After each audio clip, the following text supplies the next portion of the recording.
crazy weekend. Let me go on and tell you something. What a crazy weekend that we just witnessed. Everyone had a great Thanksgiving, by the way. It was a awesome Thanksgiving. I ate plenty of rolls. I ate plenty of food. I was excited about the rolls, mainly green beans, mac and cheese, turkey. I had a lot of good things for Thanksgiving. But let me go on and tell you something. What was great about Thanksgiving, and that was football. I said Thanksgiving and football go hand in hand on this past Thursday's episode of Pigskin Frenzy. Go back and watch it. It was NFL edition. But for college, it was wild. Showdown Saturday happened, and it was nothing to be disappointed about, and it was nothing more than just chaotic, exciting, and a lot of fighting.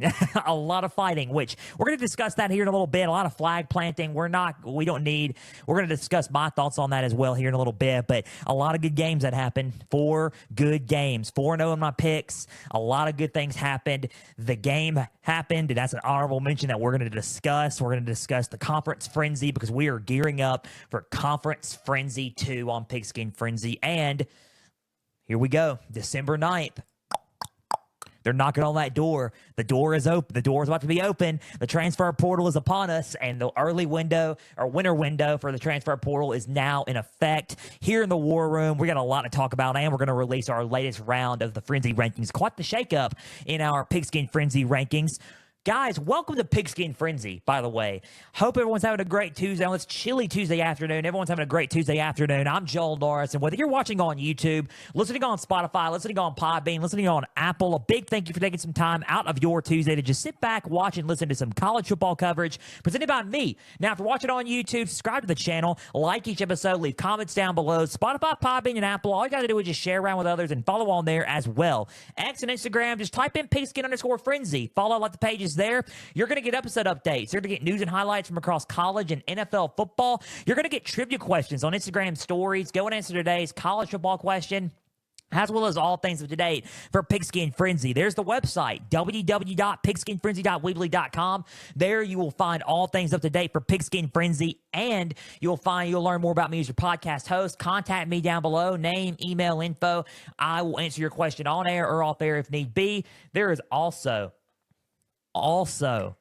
our platforms page, our affiliations page, our, you name it, all that's coming soon. Everything for the website is coming soon and up to date for Pigskin Frenzy. Guys, college football today. We are gearing up for Conference Frenzy 2, conference championships this weekend. We're going to preview and predict all the conference championships, all 6 of them, 2 G5s, and all Power 4 conference championships this Friday night and Saturday, all the way until Saturday night. We also got the latest round of Frenzy rankings. Tonight will be the last selection of Frenzy rankings before conference championships and before this Sunday's selection show, and we will release our final Frenzy college football Pigskin Frenzy rankings this Sunday right before the selection show happens. So we will tell you our thoughts on who should be in the playoffs coming up before the selection show Sunday. Guys, we can't thank you enough. We're near 4,300 listeners on this show, and we would like to thank all of you.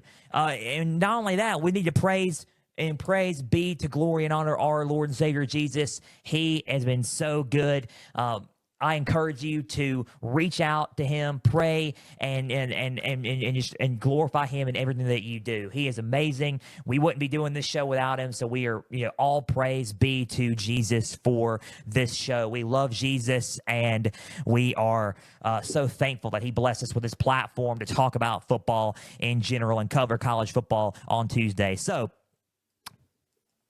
thank you, Jesus. Number 1. Now, let's get ready to rock and roll. We got a lot to talk about. It is a loaded show. And just bear with me. We're going to get through it all. Just bear with me. Conference Frenzy 2, we're gearing up for it. It's going to be great.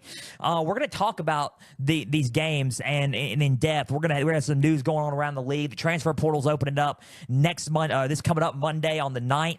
So it is Tuesday, December 3rd. But December 9th, which is coming up this Monday, we have honestly a great thing. It's called the transfer portal. We're going to talk about some of the people who are entering the portal. We're going to have bowl selections coming up Sunday. We're going to have a wild show and a huge announcement.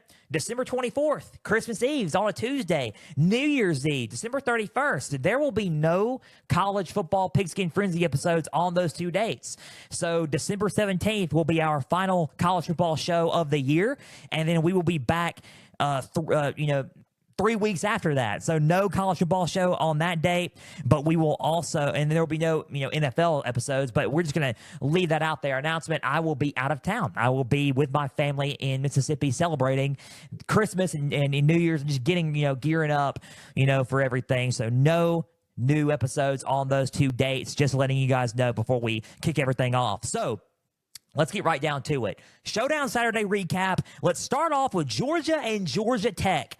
The reason why I did this game, it was clean old-fashioned hate for the Georgia Governor's Cup. I expected this game to be close. I thought Georgia was going to win, but I did not expect the game and how it was going to be because I was close to getting this game wrong. Georgia Tech was up on Georgia 17-0 at half. Georgia couldn't read them.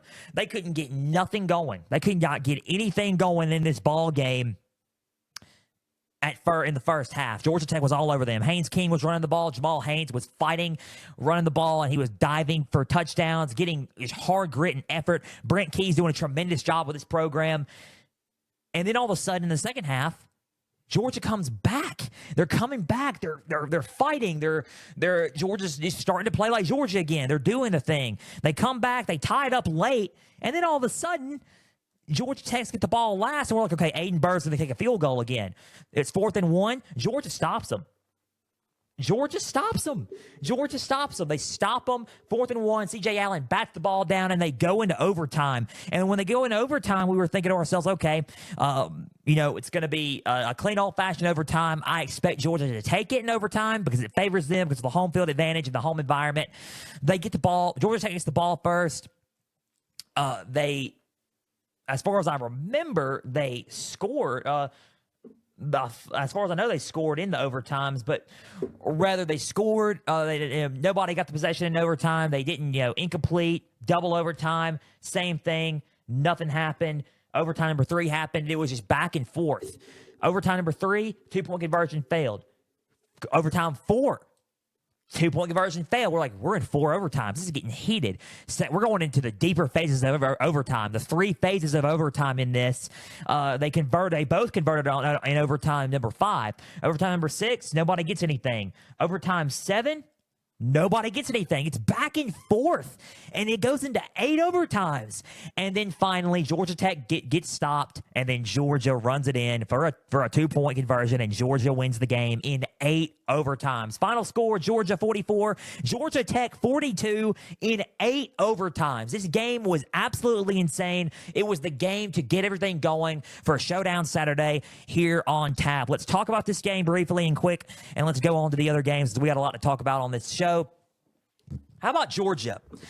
The resilience of Georgia. Everyone's going to say Georgia just playing fashion. Let's just, be blunt here. Georgia sucked in this game. Yeah, they did not do so hot in the, in the first half. And they did not. They were down 17-0 in the first half.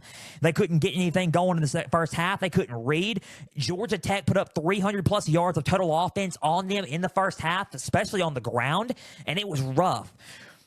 But Kirby Smart, man, he went into the locker room and he was motivated. He was trying to find some answers, and they found some answers. They slowed him down. They read him a lot better. They knew what their game. They bought into their game plan, and the Georgia Tech and the Georgia Bulldogs team did not give up in this game. They showed some resilience. They had some adversity. They fought in the second half, and they played strong football in the second half to come back and bring this game into 8 overtimes to win. Was it a scary game for Georgia? Yeah, absolutely. Because this would have been a do-or-die weekend for them coming up this weekend in the SEC Championship if they would have lost this game. Now they're a little bit more comfortable because they got only 2 losses. And Georgia in this game, and let's talk about this. Let's talk about Georgia here really quick. Carson Beck, 28 for 43, 297 yards, and 5 touchdowns. He had the best touchdown passes game he's had all year. 5 touchdowns for Carson Beck. Nate Frazier, a touchdown, 50 yards, 11 carries. Arian Smith had a 30-yard run.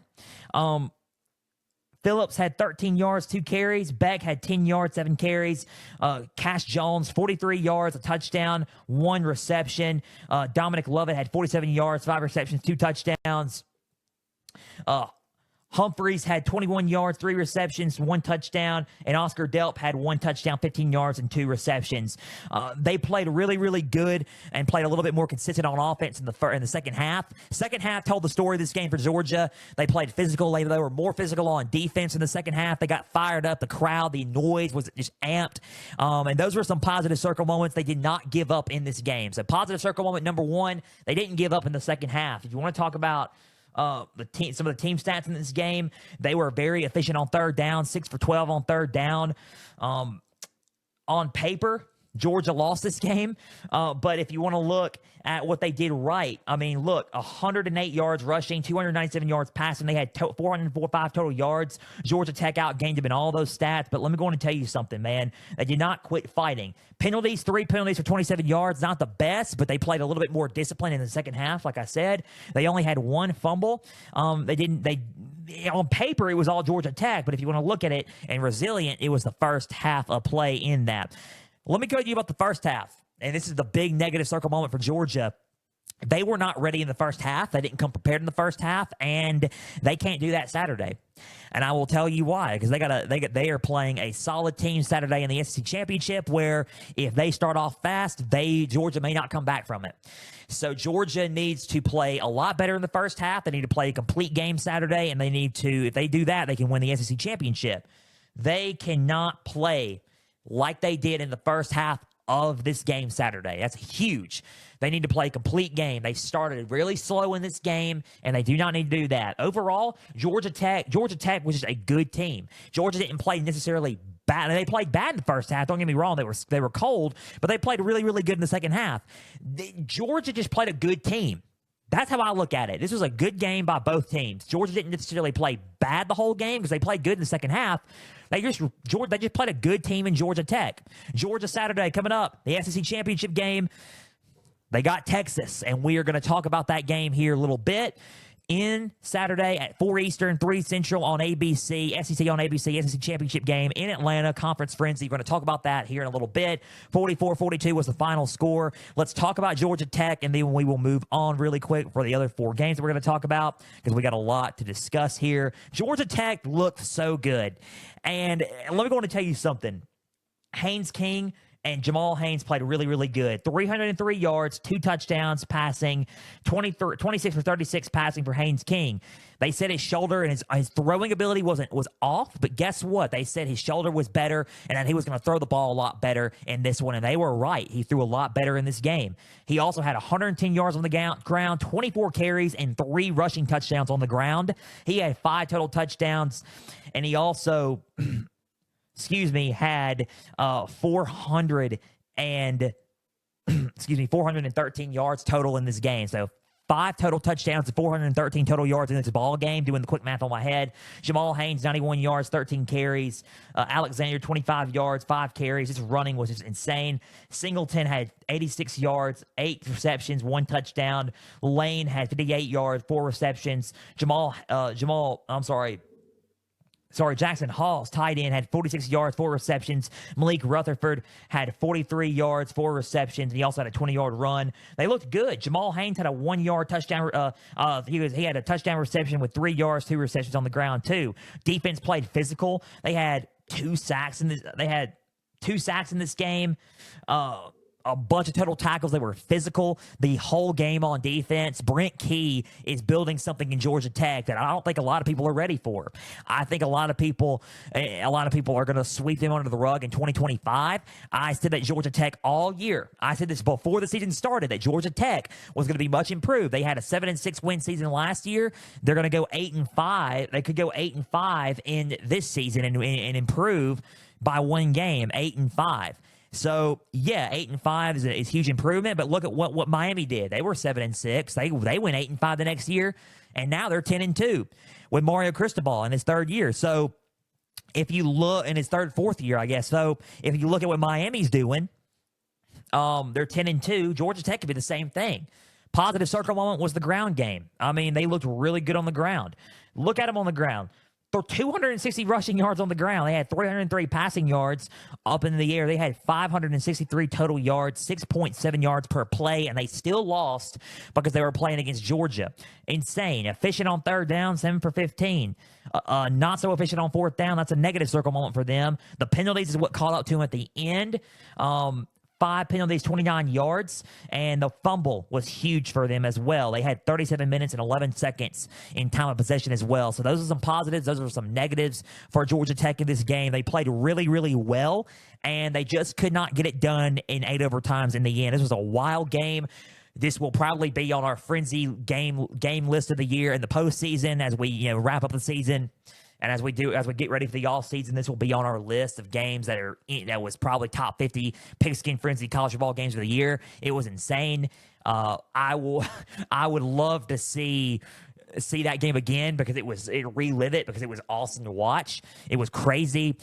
Both teams were physical in the end, and both teams were not budging. And that's what college football is all about, especially in Showdown Saturday. So it was very physical, edgy, aggressive, and we love it. Clean, old-fashioned hate for the Governor's Cup in Georgia. What a game this was. Georgia Tech's building something, man. So watch out for Georgia Tech next season. That's all I'm going to tell y'all. I'm going to say it in the offseason as well. Watch out for what Brent Key is doing up there. They bring those guys back. We may not just have a Clemson, Miami, ACC, or SMU ACC title hunt next year. We're going to throw Georgia Tech's name into the mix. And if you guys don't listen now, hopefully you will listen during the offseason because I'm going to talk about them during the offseason. Do not underestimate what Georgia Tech can bring to the table next year. They bring everybody back. Georgia Tech's going to be something to fear in the ACC next year. 44-42 was the final score of this game. We await what Georgia Tech is going to do for a bowl game. Georgia has the SEC Championship Saturday, 4 Eastern, 3 Central on ABC. That was the Governor's Cup. Let's move on to the other games. Let's talk about the Palmetto Bowl, South Carolina and Clemson. By the way, I was 4-0 in all my picks. I just wanted to throw that out there. 4-0 in all of my pigskin wins and losses this week. So, really excited, honestly, about that. So let's talk about Clemson. Let's talk about South Carolina. This game was something, man. It really was. Clemson, South Carolina, back and forth until the end. I thought South Carolina was going to win because I thought that Lenora Sellers was going to be a problem. I thought they were going to be aggressive on defense as well, and they were. Final score, South Carolina 17, Clemson 14. South Carolina defeats Clemson, and South Carolina has proven that they could be one of the best 12 teams in the college football playoff. Now, you're going to get mad at me when we unveil our frenzy playoff rankings here in a little bit, but let's just settle down. Right now, I want South Carolina in the playoff because I think it'd be a cool story and it would be awesome because they played Saturday like one of the best 12 teams in the field this past Saturday. 17-14, South Carolina rolls into Death Valley in Clemson Memorial Stadium and defeats them in the Palmetto Bowl. Let's talk about what Lenora Sellers did because he was the positive circle moment for this team. Clemson's defense didn't have an answer for Lenora Sellers. They could not stop Sellers in this game. Sellers in this ball game had 164 yards passing, 1 interception, 13 for 21 passing. He had 16 carries, 166 yards, 10.4 yards per rush on the ground with 2 rushing touchdowns. As a quarterback, Shane Beamer was playing Beamer ball with Lenora Sellers. Rocket Sanders had 60 yards, 18 carries on the ground as well. Attaway the third had 41 yards, 6 carries. Nick Harbor, 51 yards, 17 reception, average receiving yards and 3 receptions. Raheem Sanders, Rocket Sanders, had 48 receiving yards and 3 receptions. Brown had 41 yards, 3 receptions. Simon had 17 yards and 3 receptions. This defense looked good as well. Picked off at the very end. Demetrius Knight with a game-winning interception that Cade Klubnik threw at the end. He also had an interception along with 10 total tackles. Martin Scott had a sack along with 7 total tackles. They got to Cade Klubnik in this game, and they looked really, really good playing this ball game. They really did look good. Stewart played well. Knight looked good. they all just looked really, really good in this game. South Carolina did. The heart that this team showed was bar none. That was the first positive circle moment I can give out of this. 431 total yards compared to their 419. They beat them in passing yards. Clemson beat them in passing yards, but that was the only thing they beat them at. Rushing yards per play, all South Carolina. Rushing yards, 267 out of their 139 rushing yards. 6.8 yards per play out of their 6.1 yards per play. They looked really, really good in yards per play. 7 for 13 and third down efficiency was South Carolina. They also had 30 minutes in time of possession compared to their 29 minutes in time of possession. So they looked good in that. The negative circle moments for this team, though, were 3 turnovers. 3 turnovers, 2 fumbles, 1 interception. That's not going to look good. You got to keep the ball there and play crisp when it comes to playing protect the football in these type of games. But they got the win, so you can't fault them. Negative circle moment there, though. Another negative circle moment was 7 penalties for 86 yards. They had 7 penalties for 86 yards. That could have cost them this ball game, but they did not let up. They cleaned it up late, and they got the win. So those are some negative circle moments there. But this South Carolina team looked good. They looked physical up front. They out-physicaled them late in the game. Lenore Sellers was a game-winning rushing touchdown late in the game is what sealed them to win. They could not stop Lenore Sellers at the very end of this game. They looked really, really good in this ball game, and they looked like one of the best 12 teams out in the field. Now, the thing that's going to hurt South Carolina is the 3 losses, because the argument is 3 lost teams all coming from the SEC. Ole Miss, South Carolina, and Alabama. South Carolina lost to both Ole Miss and Alabama head-to-head. So it's kind of hard to say. Now, you're going to be shocked at what I did in the Frenzy rankings. And you're going to be like, why did you make the moves you made? I'll explain that when we talk about it and release it. But South Carolina played like one of the 12 best teams in. Even Shane Beamer said it at the end of the post-game presser. We feel like we're one of the best 12 teams in. They played like it's Saturday. They looked really, really good and physical. This defensive line stingy. Lenore Sellers playing the way he's playing. He looks salty and stingy running the football. He's dangerous on the ground. He can throw the ball well as well. Then you combine it with Rocket Sanders in the backfield. They look good on offense. The Gamecocks are rolling. They looked really, really good against Texas A&M, and their streak has been just nothing but amazing. They almost lost to Mizzou, but they bounced back and fought off Mizzou. They beat Vandy. They beat A&M. Then they beat Clemson. They go into Death Valley and beat Clemson. In ranked matchups, Shane Beamer is 6-1. I think South Carolina all time in ranked matchups against Clemson is now 6-1.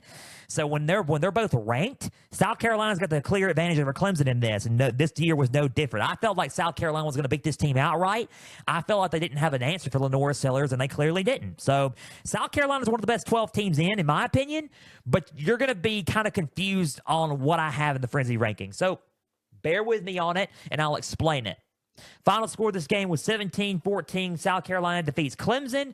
Let's talk about Clemson really quick before we move on to the other 3 games that we got to talk about here in this one. So Clemson, 419 total yards, 280 passing. They look good there. 139 rushing yards, 6.1 yards per play. All stat line to win a ball game, right?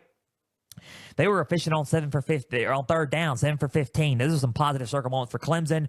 They look good throwing the ball. They were creating some explosive plays on this South Carolina defense. And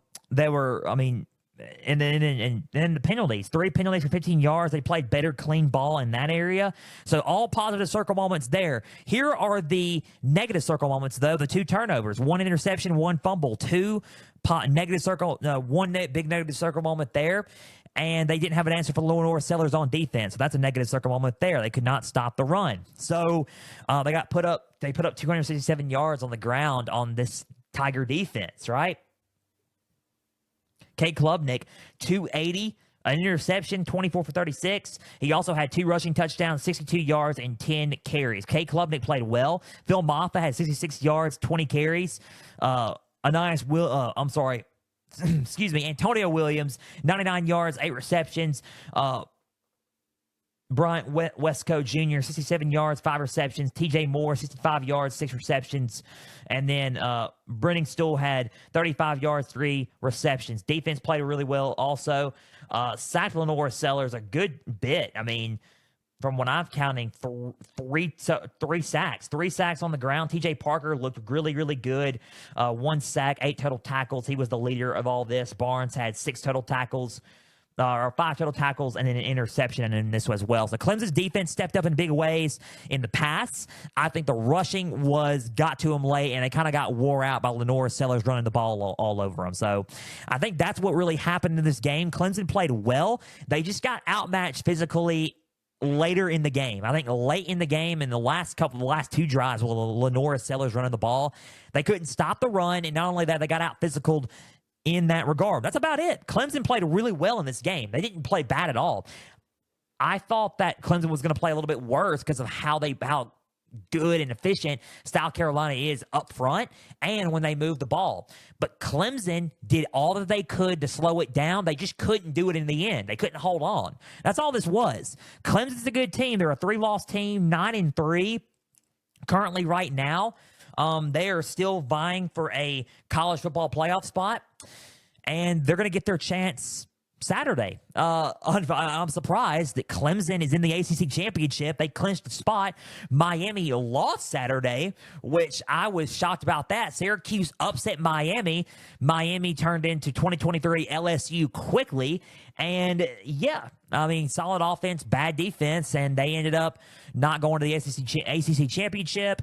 Syracuse ended up helping Clemson out, and now it's SMU versus Clemson in the ACC championship. With Clemson can very well go to the college football playoff if they defeat SMU in the ACC championship game. So there's a lot to play for Clemson, but Clemson was not better than this team Saturday. And what would help South Carolina, if you want to think about it, is if Clemson does win the ACC championship, because South Carolina beat a conference champion.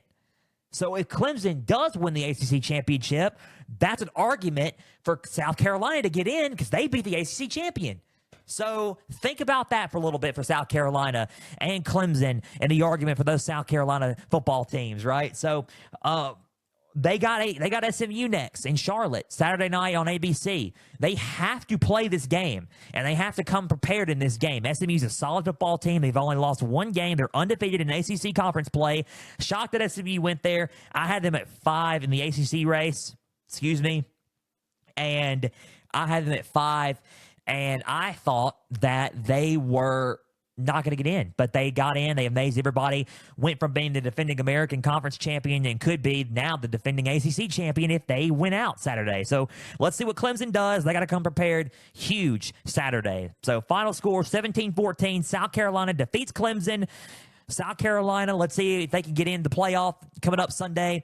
Let's see if Clemson can capture another ACC championship and get into the college football playoff Sunday as well. So that was an exciting football game. Let's move on to 2 more games, and then we'll go to our honorable mention game for Showdown Saturday. Let's talk about the Iron Bowl, because this game was quite interesting. I picked Alabama to win because I thought that they were going to bounce back from what happened last week in Norman, or last couple of weeks, a week and a half ago, 2 weeks ago in Norman. And they bounced back in a big way. Final score, Alabama 28, Auburn 14. Alabama 28, Auburn 14. 3-0 so far. That was my third win for Pigskin win here, and got all the games right for this weekend. Alabama looked dominant. They only beat them by 14. They only beat them by 14. They were favored by 11. They covered, and they did really, really well. I think they covered. They were only favored by 11, so they covered that, and they beat Auburn and covered in the process. But Bama looked good in this game. They brought back some of the hype, the energy, and played like they did before they played Oklahoma. Positive circle moment, obviously, if you want to look at it. Jalen Milroe on the ground, 3 touchdowns, 6.1 yards per rush, 104 yards, 17 carries. Through the pass, 256 yards, 18 for 24 passing. Justice Haynes, 1 touchdown, 20 yards, 7 carries. 84 yards, 28 carries for Jam Miller. Jeremy Bernard, 111 yards, 7 receptions. Ryan Williams, 53 yards, 3 receptions. CJ Dupree, 46 yards, 3 receptions. All touchdowns came from Jalen Milroe in this. So if you want to look at the turnovers, the defense played really, really well against Auburn's defense. They had quite the turnovers. They had Auburn turn the ball over twice, and they kind of just shot themselves in the foot for Auburn. This defense played really, really well. So positive circle moments, if you want to look at it. The only thing that Auburn outgained them in was passing. Outgained them in yards per play and passing, but very little. Total yards for Alabama, 457 compared to their 399. Auburn got them 301 to 256 in passing. In rushing, dominated. Only held Auburn to 98 rushing yards, 201 compared to their 98. Yards per play, 6.1 for Auburn compared to Alabama's 5.9. They were efficient on third down, though, man. 12 for 18. And I think that's where they got most of their win. They got the majority of their wins here. 12 for 18 on third down. They looked really good on third down and moving the ball. So they look good in that regard. If you want to talk about some negatives, I'll give you some negatives because there was a lot. 6 penalties for 66 yards and 4 turnovers. Big positive was the time of possession. They sat on the field for a long time. 36 minutes, 35 seconds compared to Auburn's 23 minutes and 25 seconds. 6 penalties, 66 yards, and 4 turnovers were the big no-nos. If they do that, if they get to the playoffs, which Alabama is now favored as of yesterday to make the college football playoff as the 3-loss SEC team in. So if they make the playoff, Alabama does, and they do that, they will get knocked out first round, hands down. In the first round of the playoffs on December 20th or December 21st, whenever they play, they will get beat if they if they do those penalties and they get 4 turnovers. If this was any other team, nothing against Auburn, but if this was any other team, Alabama would have lost. Hands down, Alabama would have lost. 4 turnovers? That's a lot of turnovers.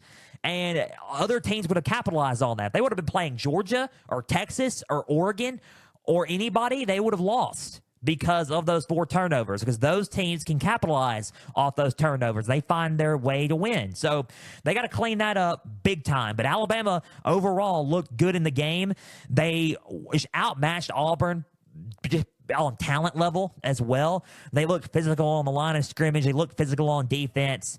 And it was just pretty insane, and it was pretty insane to watch because of the talent level in this game. Alabama has to wait and see if they're going to a bowl game or if they're going to the college football playoff.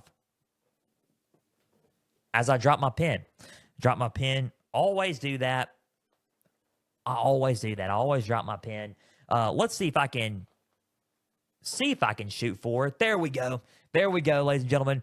Joel Norris gets his pin on Pigskin Frenzy once again. Anyway, let's see if they get it out. Let's see if they're going in Sunday, or let's see if they are in the playoffs Sunday. That's my biggest thing there. I'm really just briefly going through these recaps as we got a lot to talk about. But, man, Showdown Saturday was something. So final score of this game was 28-14. Let's talk about Auburn really quick, and then we'll go on to the other 2 games, the Texas A&M game and the honorable mention game for this week, because that one I want to touch on just a tad bit more than the other one. So Auburn, talent-wise, they need to recruit and hit the portal. Point blank. They need to hit the portal. They need to hit the portal and go recruit. Because a lot of people are going to say with other teams, they don't have the talent. Now, some teams have the talent. I will tell you this. Some teams have talent. They just need coaching. Auburn has the coach. They need talent. And he needs to bring his more talent in there. Granted, their freshman talent are awesome. Cam Coleman is awesome.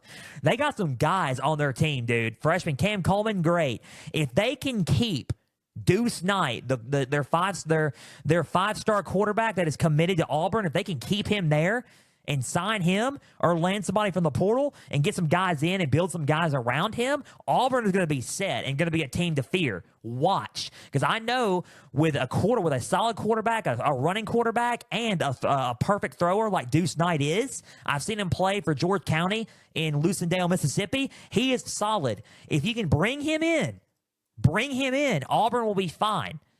That's what they need. They just need talent. This game showed that. They need talent. They need talent from the portal and high school recruiting. If they can build off the freshman class they got now and the freshman class coming in and build around Deuce Knight, Auburn's going to be set for the next 3 to 4 years. And I really do believe that. Hugh Freeze is going to set a foundation and standard there. The facilities are there. The coaching is there. And the freshman classes they got now is there. They just need a quarterback to build around and need some more talent on both sides of the ball to build around. They need something to build around. And Deuce Knight is that guy to build around. So they can sign him and keep him.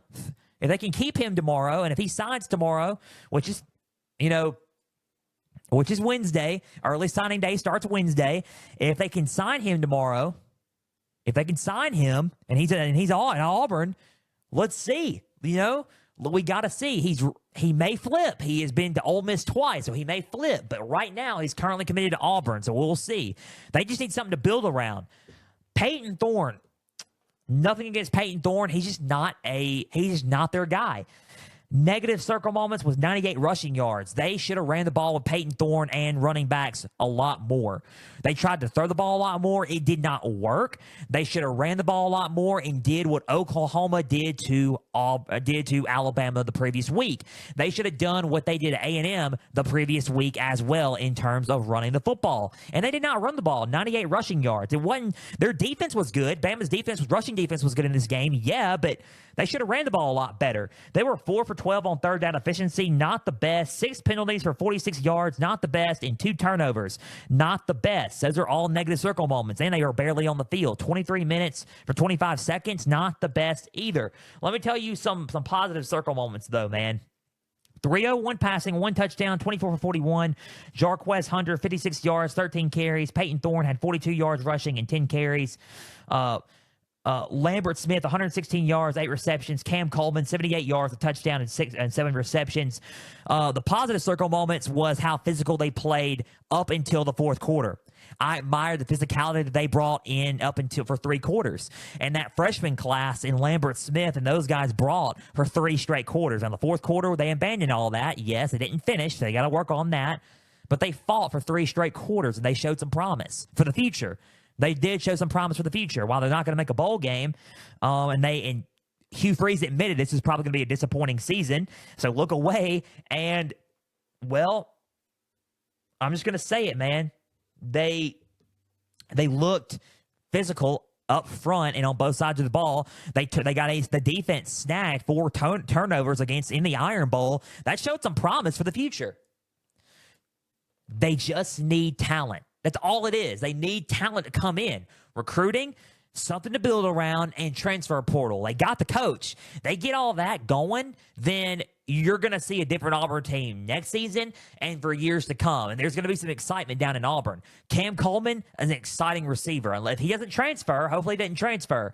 If he doesn't transfer and he stays, and you get some guys to build around him in the freshman class, like a Deuce Knight, or a transfer quarterback, if Deuce Knight flips, then it could be all over for a lot of teams in the SEC next season and beyond. So final score of 28-14. Bama wins the Iron Bowl in this game. The score was there. It was a 14-point win, but the game really wasn't close. Talent level wasn't there. Bama won. They dominated the Iron Bowl, and they won in Tuscaloosa. Let's see what Auburn does as they make a run in the postseason and try to build their program up. Let's see what Alabama does and see if they can make what bowl game or if they make the college football playoff coming up Sunday. Moving on, let's go to our last official game of our recap, and that's the Texas A&M Texas game. Winner goes to the SEC Championship. This game was hyped to death. Before we go to our honorable mention, let's go to this one. This game was hyped to death. Hyped. This game was insane. I was so excited about it, and it was the collision course that everybody was waiting for the past month and a half, almost 2 months. The rivalry renewed. Winner was going to take on Georgia or whoever in the SEC championship game. Winner faces Georgia. Texas versus Texas A&M in Kyle Field, College Station. Everybody ran out. They were singing the anthem for Texas A&M, 108,000 plus strong in the cold in College Station. It was nothing like it. This is why I love college football. Huge. I picked Texas to win very graciously because I didn't know how Quinn Ewers was going to be in this ball game and how his ankle was going to be. It was 14-0, then it was 17-0 at a half. And then all of a sudden, in the second half, Texas was dominating the first half. Arch Manning ran for a touchdown. Quinn Ewers found running back Blue for a touchdown. And then it was 17-0 at the half. Auburn kicked the field goal. They get that. In the second half, Texas kind of dipped. They kind of dipped a little bit. And then Quinn Ewers threw a pick six. Texas A&M Aggies were brought to life. Kyle Field was going off. They played physical on defense. They played their best tackling game all season, surprisingly. The Aggies did. We get to the conclusion of the game. Everyone was saying, go for it, go for it. I was saying, no, no, no. Because if you make it 17-10 and you stop them, because Texas A&M was getting stops later in the game, then A&M could go down the field and tie the game up at 17-17. Mike Elko decides to go for it. The Longhorns, they ran a clear running play. They stopped it. My dad said, no, no, no. They should have gone for it. It was just the wrong play call. I said, no, no, no, you're wrong. They should have kicked the field goal and then stopped them.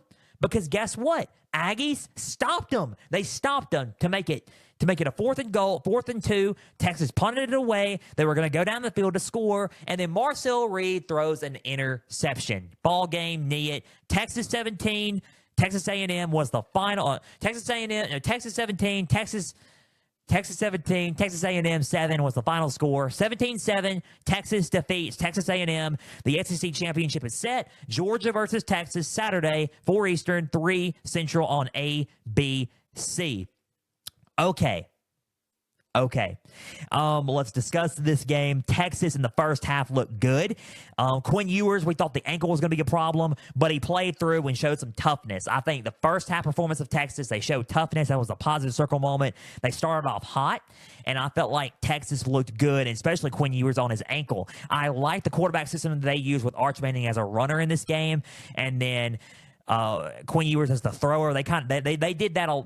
They made that adjustment, kind of like how Marcel Reed in the LSU game in October. They made that adjustment, right? So good on them. Good on them. They made that adjustment. 17-7, man. It was a good. Some positive circle moments there. Quinn Ewers, 218 yards passing, a touchdown, an interception, and he had 17 for 28 passing as well. Wisner was the absolute man in this game on the ground. He is what really put the game away itself, running the football. 186 yards, 33 carries. He looked good. Quinn Ewers had 29 yards, 4 carries. Arch Manning, 14 yards, 3 carries, and a touchdown. Blue had just 7 yards, 5 carries. Golden, 73 yards, 3 receptions, 24.3 yards per reception. Gunnar Helm was an absolute animal at tight end. 56 yards, 6 receptions, 9.3 yards per reception. Wingo, the freshman Wingo, 49 yards, 2 receptions, and he had 4.5 yards per reception. Wisner, 21 yards, 2 receptions, and he had 10.5 yards per reception as well. Moore, 10 yards, 2 receptions, and you know the drift. Blue had a 7-yard touchdown reception. The defense played a really, really physical as well. They got to Marcel Reed a lot, sacks.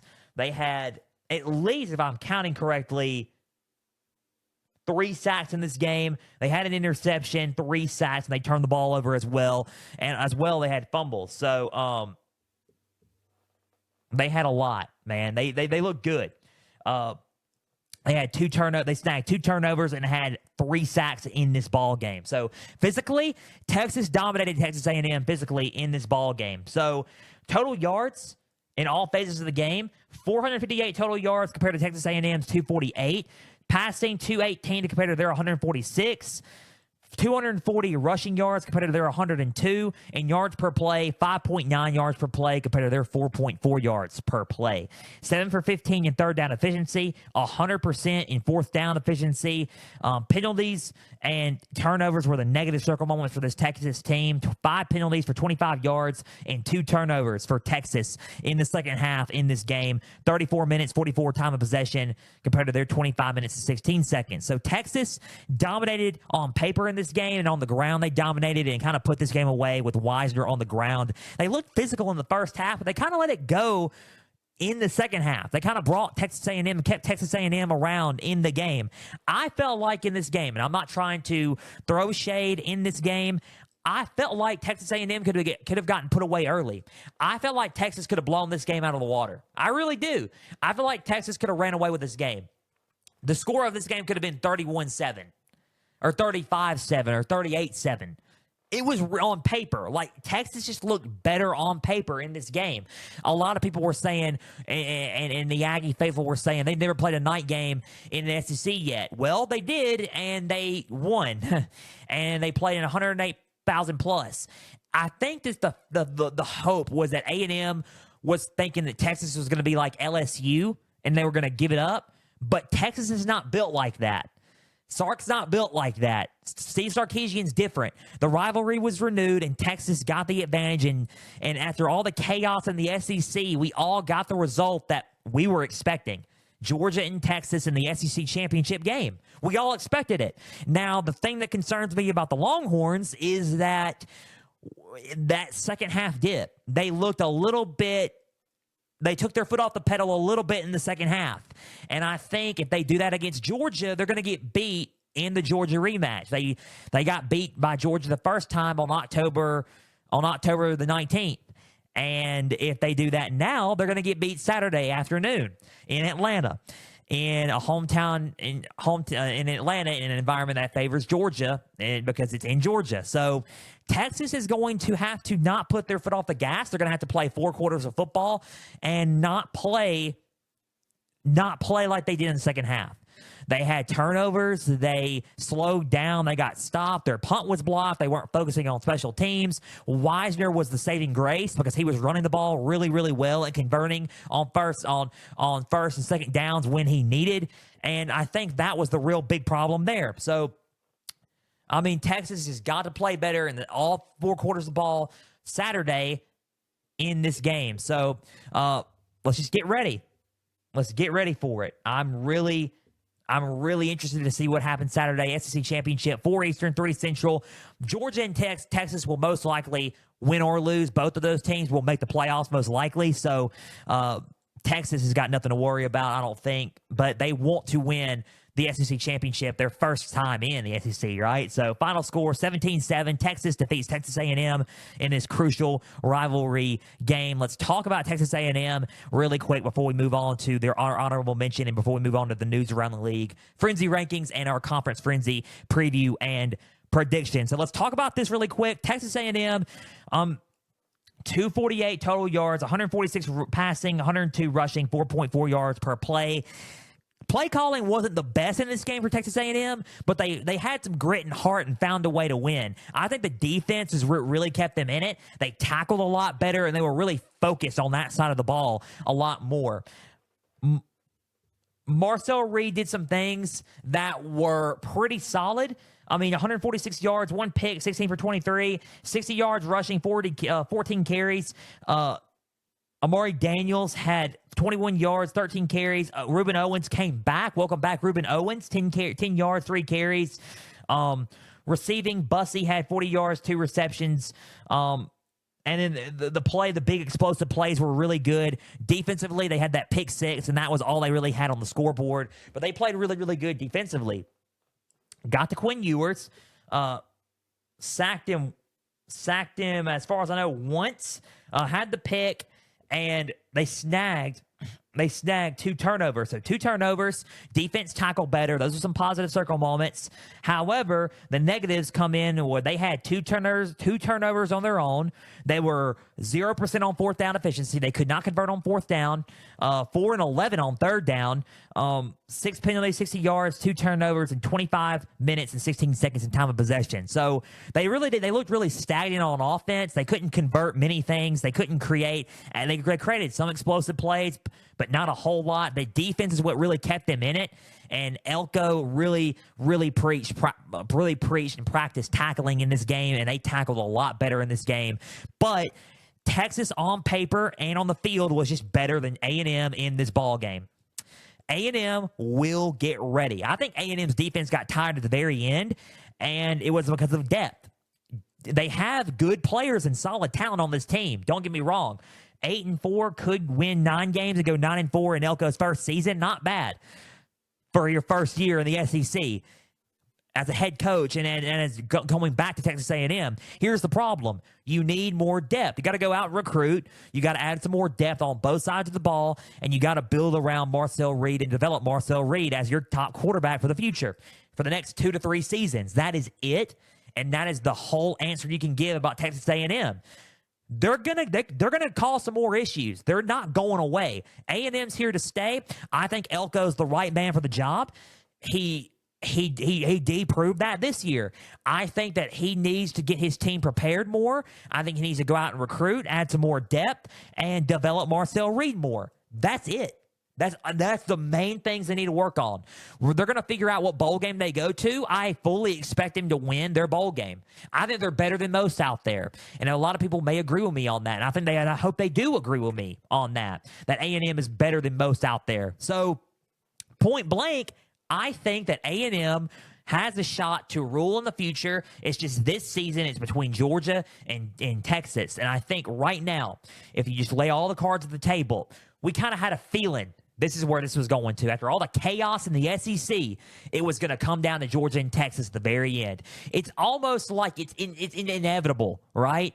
To me, it was inevitable.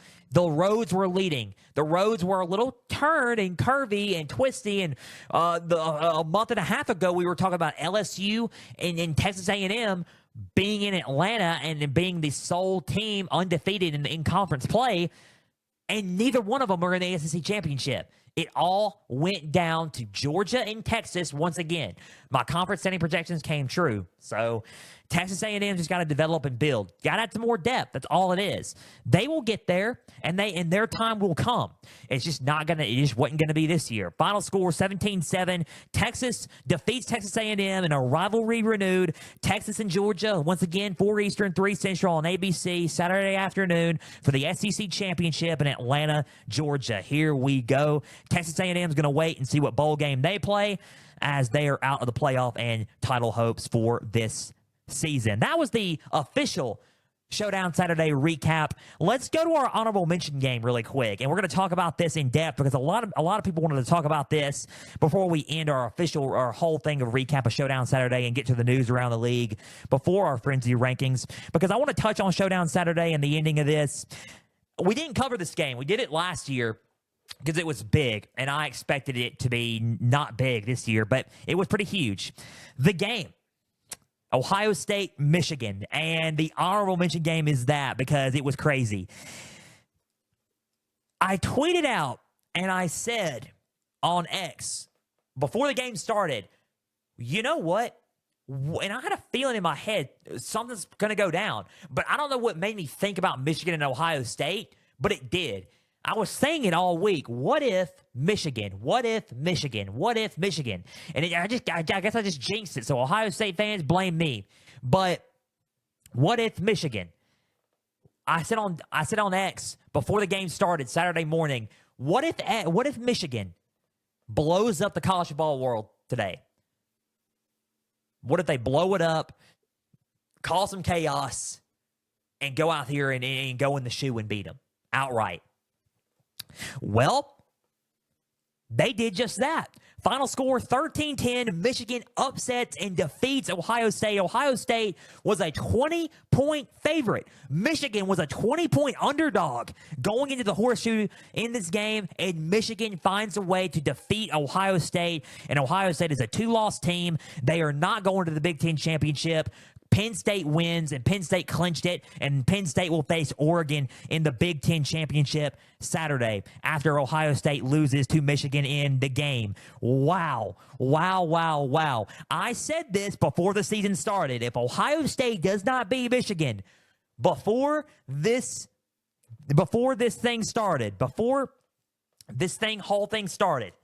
that it was going to be chaotic. Ohio State had better talent on both sides of the ball than Michigan did this season. They had everything that was better this season. If this was the year, if they were going to beat Michigan, if Ryan Day was going to snap that 3-game losing skid, it was going to be this year. Instead, he turned that 3-game losing skid into 4-game losing skid. Ryan Day is now 1-4 against Michigan in his time being there. The last time he won was his first season there. Other than that, they didn't play in 2020. 2021, 2, 3, and now 4. Michigan has beaten Ohio State in everything. This was not the year that Michigan was supposed to win. But now, I'm not going to go over as much stats because overall in the game, the quarterback and the offensive play was horrible. It was not good on both sides of the ball. Will Howard didn't have a good game. Davis Warren didn't have a good game. It was all horrible. But I will tell you this. Running the ball for Michigan was good. They played some stingy defense. They played some stingy play on the line of scrimmage, and that's what got them. They played with heart and determination, and they found a way to win. They ran the clock out, perfect time management and clock management by Sharon Moore, and field goal and win. Sharon Moore's had an epic month at Michigan. He has had an epic month at Michigan.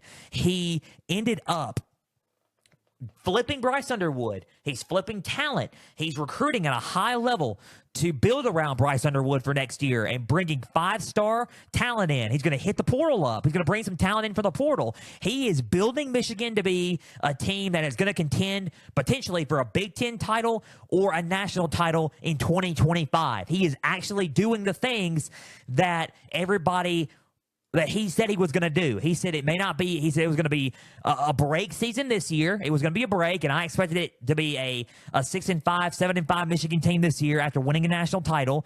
But now Michigan's not going away. They're right back in the thick of things in 2025 with the recruiting that they're building on both high school and transfer, and with wins like that, because that motivates recruits to go to Michigan.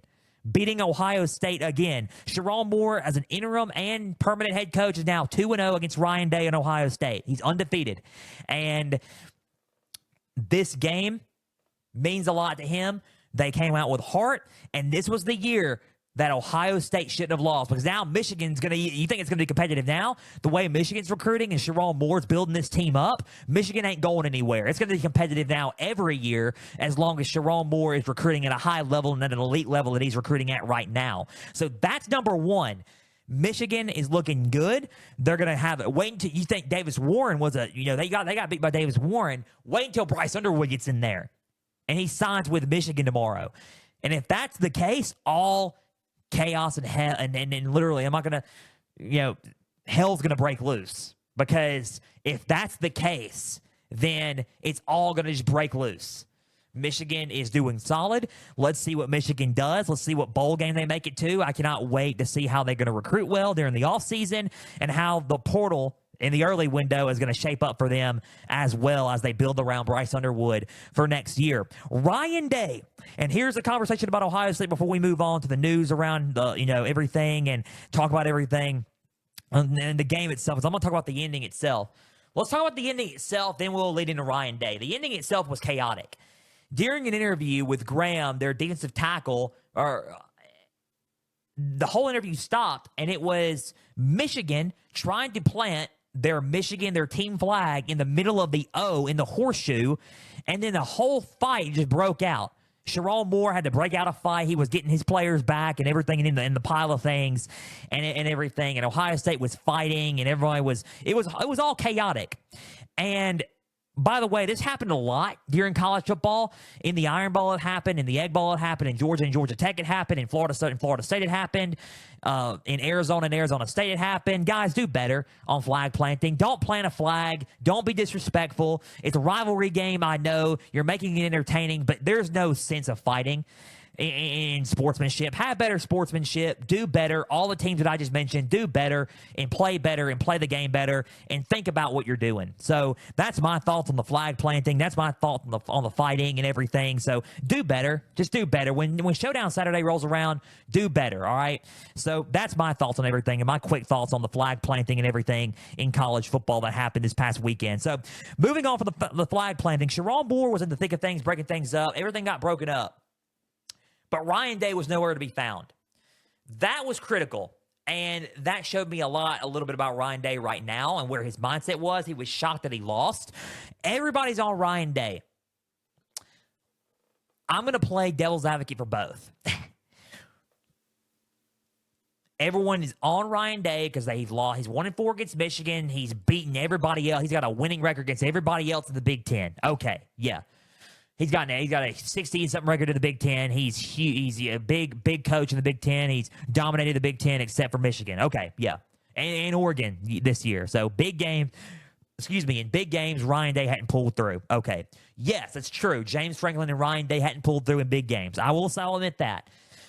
Let me play devil's advocate for Ryan Day here. Everyone who is chanting, fire Ryan Day. Ryan Day needs to go. He needs that. I will defend you, but I will also be against you. Let me be against you for a second. You know what? Actually, let me be for you for a second. Ryan Day has lost to Michigan. You cannot go 1-4 against Michigan, especially consistently. You're consistently losing your rival game every year. Yes, that's not good. Yeah, I agree with that. Not breaking up your players in the fight and just standing there and watching it all implode in your face. You got to be tougher. I think Ryan Day has to be tougher. I know what he's gone through. I know his story, and my thoughts and prayers are with Ryan Day and his family.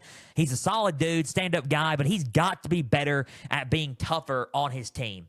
That's one. And I agree with everything there on that. So that's one. Number one, he's got to be tougher. Two, and listen to me on this. Two, he has to come up and pull through in big games. He's got to beat Michigan. He's got to make it to a Big Ten title, and he's getting with the talent that he has inherited during the portal and recruiting during the offseason. He has to, and I mean has to, win these games. He shouldn't have lost this game. Point blank. That's two. Offensive coaching, everything with play calling blew up in their face yesterday. Got to get better on offense. Got to be more prepared in the playoff because they're going to make the playoff. So all these things there, he's got to be more tough. He's got to be more physical. It's a physical coach, and he's got to be more involved when things like that in the post game happen. That's the big thing about Ryan Day. I will agree on everything that y'all have mentioned.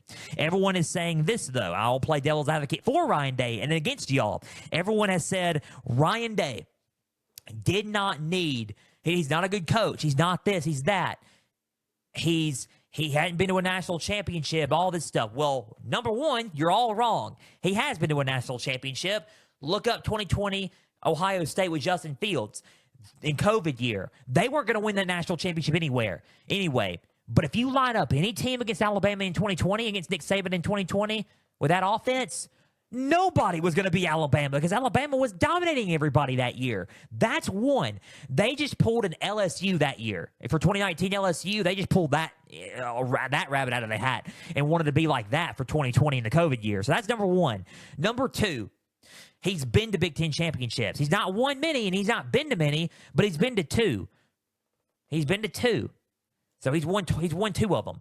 So that's one. That's number two. Three, he's been to 3 consecutive playoff appearances. Not consecutive, but he's been to 3 playoff appearances. So that's 3. And he's going to make his 4th appearance in the playoff this year. So you're consistently in the mix every year. You are winning games that you're supposed to win besides Michigan. Now, Michigan was a game you were supposed to win, and you didn't win it. Yes, you haven't been to a national title since 2020. Yes, you have not won a Big Ten title game probably since 2020. Yes, and haven't been to one since then. Yes, I agree with that. And I agree with all those things. But a lot of people are saying Brian Hartline. Get Brian Hartline in there as the head coach and replace him there. You think Brian Hartline's going to do better than Ryan Day? I think Brian Hartline, as a receivers coach, has been great. He's an excellent receivers coach. I think Brian Hartline's going to do the exact same of what Ryan Day is doing there now. I think eventually, if this starts affecting their playoff hopes and they start losing games like that, then Ryan Day needs to be talked to, yes. But to get rid of Ryan Day, who's consistently in the mix at Ohio State, for a guy, no offense, who's a great receivers coach, but like Brian Hartline as head coach, you're going to get the same, maybe a little bit of a dip, I think, than Ryan Day. You're going to have to get a big name, a big name, bigger than Ryan Day to go to Ohio State to get y'all in there. So, in my opinion, I would say settle down. Yes, he needs to win against Michigan. He shouldn't have lost that game. But I said that. It's going to be chaotic if that happens. And it has been chaotic. I was right about that. But I never said it was a fireable thing for Ryan Day. I never said Ryan Day needs to go. I never said that. I said it was national championship or bust, and it's getting closer to bust. I will admit that. But I never said that Ryan Day needs to go. I never said that. I did say that he needs to win these games. Now, eventually, you may want to start talking about it. But right now, you're consistently in the mix. You're in the playoffs now. And if you win a national championship this year with Ryan Day, so why are you going to fire him if he just won a national championship? Oh, he's awful. He's horrible. And you're going to win a national championship and you're going to complain about that? Because you lost to Michigan? I know you lost your rival game, but you still won a national championship. Even if you do win a national championship, let's get rid of Ryan Day. Come on, guys. Be better than that. Ohio State fans out there, be better than that. You got to be better than that. You're consistently in the mix. You have it better than most, and that is my point. You have it better than most, and that's all I'm going to say. You think it's the end of the world, but you have it better than most. You're still in the playoffs. Guarantee you Ohio State will be in that large spot. And in my playoffs, they're in that large spot because they're one of the 12 best teams in the playoffs. So take it as you may, but y'all are better than this, man. Y'all are in a much better spot than what you actually realize. Final score is 13-10. Michigan defeats Ohio State. And it is chaotic in college football right now. That was the Showdown Saturday recap. Let's go with the news around the league really quick before we talk about the Frenzy rankings and conference Frenzy preview and predictions. So let's talk about what's going on around the college football because the portal's opening up. Coaching changes are happening, and it is big right now. So let's talk about the news around college football. Number one, Florida State has hired its offensive coordinator and defensive coordinator, just announced in the past weekend and up until, Monday. Florida State is hiring UCF head coach Gus Malzahn to be their next offensive coordinator. You've heard that, right? That's not a joke. He is leaving UCF and resigning as their head coach from the Big 12 to go to the ACC and be their offensive coordinator for the Florida State Seminoles. So Mike Norvell's pulling out all the stops to rebuild his team from the horrible season they had this year. So he's getting ready for 2025 now.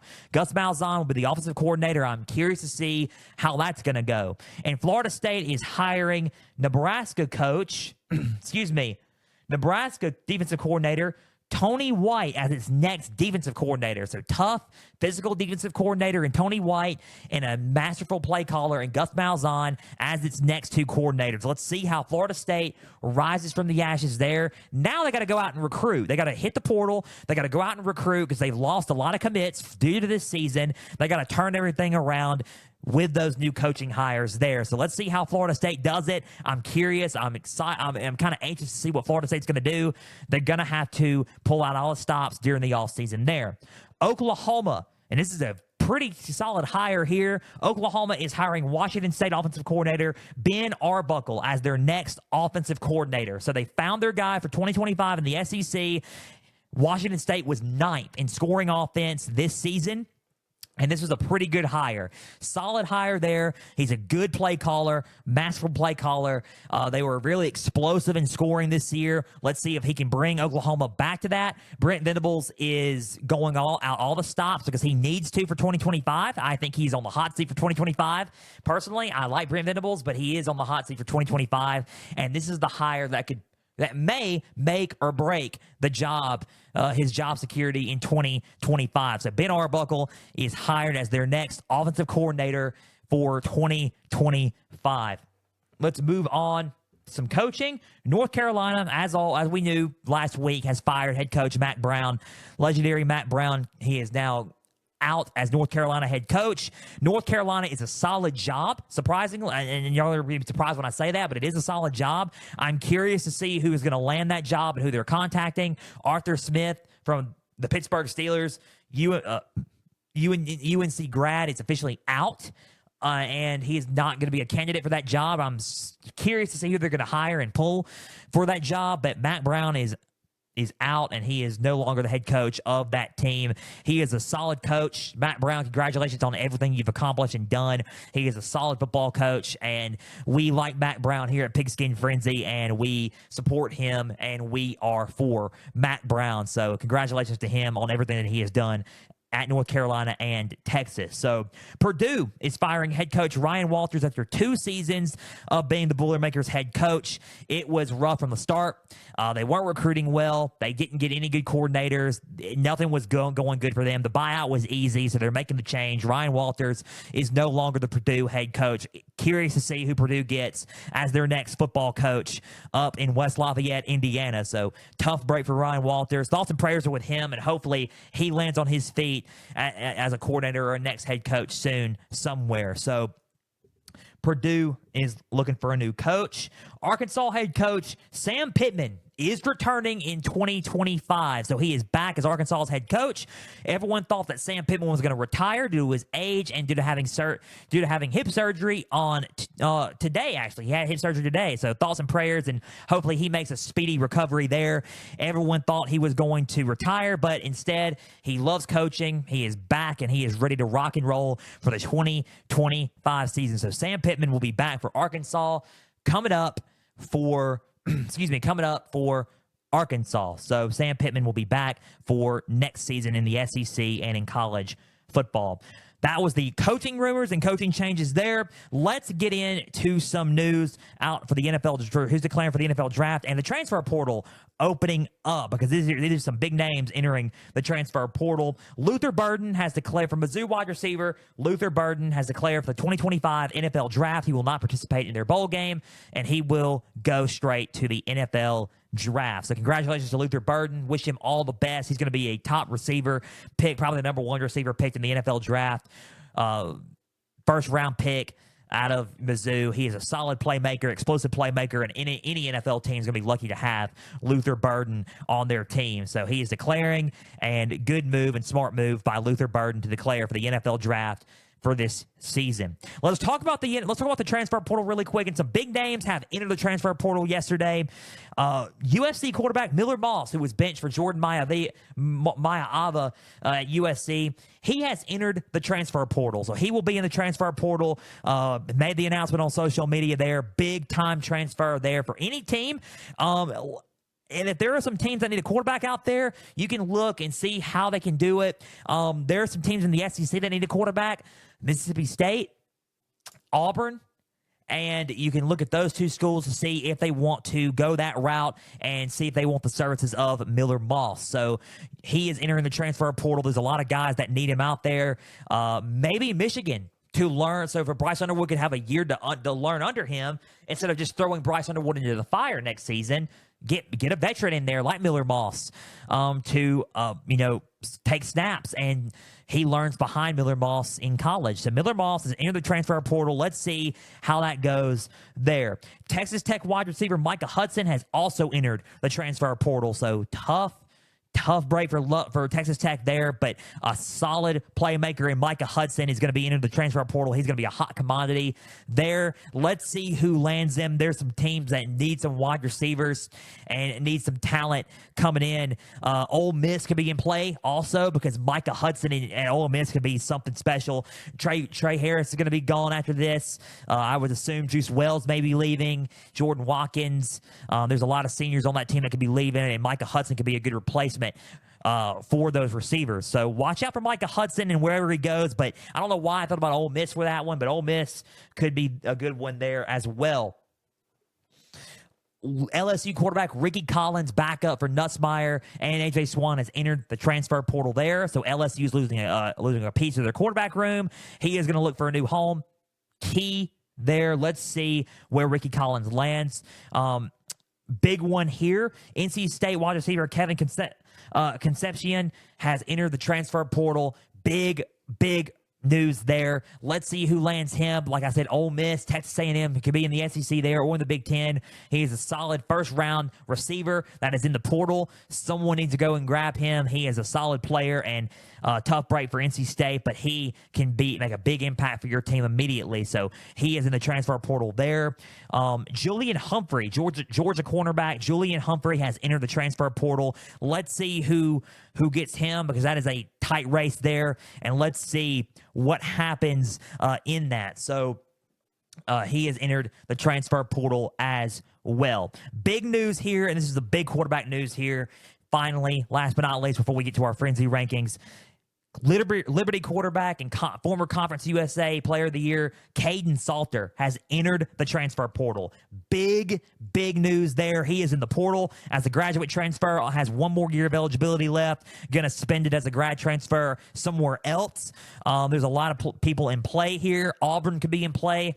If LSU wants to be in play, because CJ Daniels, his former receiver at Liberty, plays at LSU. If LSU wants to be aggressive in the transfer portal, depending on the status of Garrett Nussmeier coming back or leaving LSU for the draft or wherever, Caden Salter could be in play at LSU. He could be at play anywhere. Notre Dame has gotten 1 year of eligibility, graduate transfer quarterbacks as of late. Maybe Marcus Freeman wants to bring him to Notre Dame.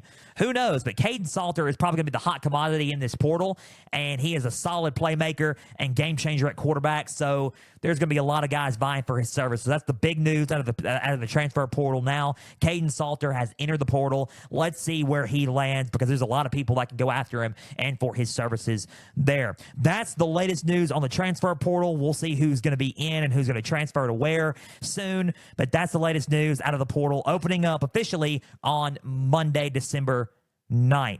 Let's talk about our frenzy rankings, and let's unveil our latest round of frenzy rankings.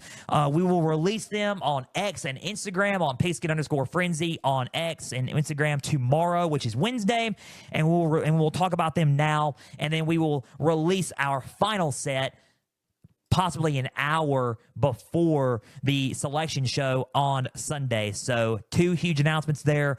We're going to release them now and tomorrow on Wednesday, and we will release our final set of Frenzy rankings an hour before the selection show Sunday. So our final Frenzy rankings will be on Sunday, and no more rankings after today's episode, I guess.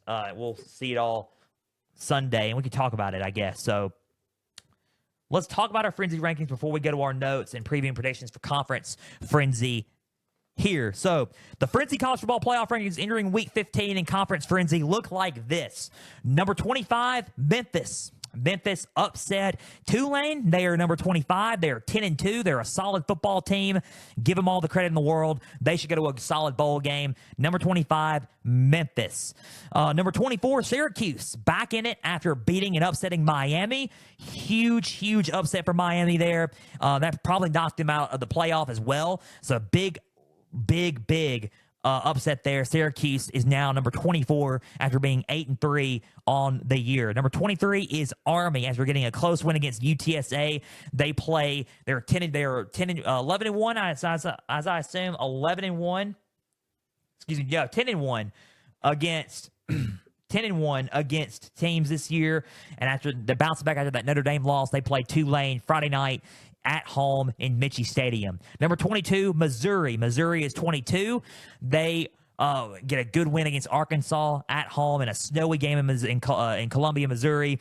They are number 22 there. Number 21, Illinois. 3-loss team, finishing their season solid. They're going to go to a good bowl game, and they are doing they had a solid end to their regular season. So 21 is Illinois. Number 20, UNLV. Keep an eye out for UNLV. They can sneak into the college football playoff. They are 20. They are in the Mountain West Championship Friday against Boise State at Boise. Watch out for them. Watch out for them Friday night in the Mountain West Championship. They can sneak into the college football playoff by beating Boise. And if Tulane upsets Army, they are in the college football playoff. So they got a strong football team here. So watch out for UNLV. Number 19, Colorado. After defeating and blowing out Oklahoma State, Travis Hunter solidifying his status as a Heisman finalist and could win the Heisman Trophy coming up, not this Saturday, but next Saturday night on ESPN. So it's between Ashton Jeanty and Travis Hunter right now.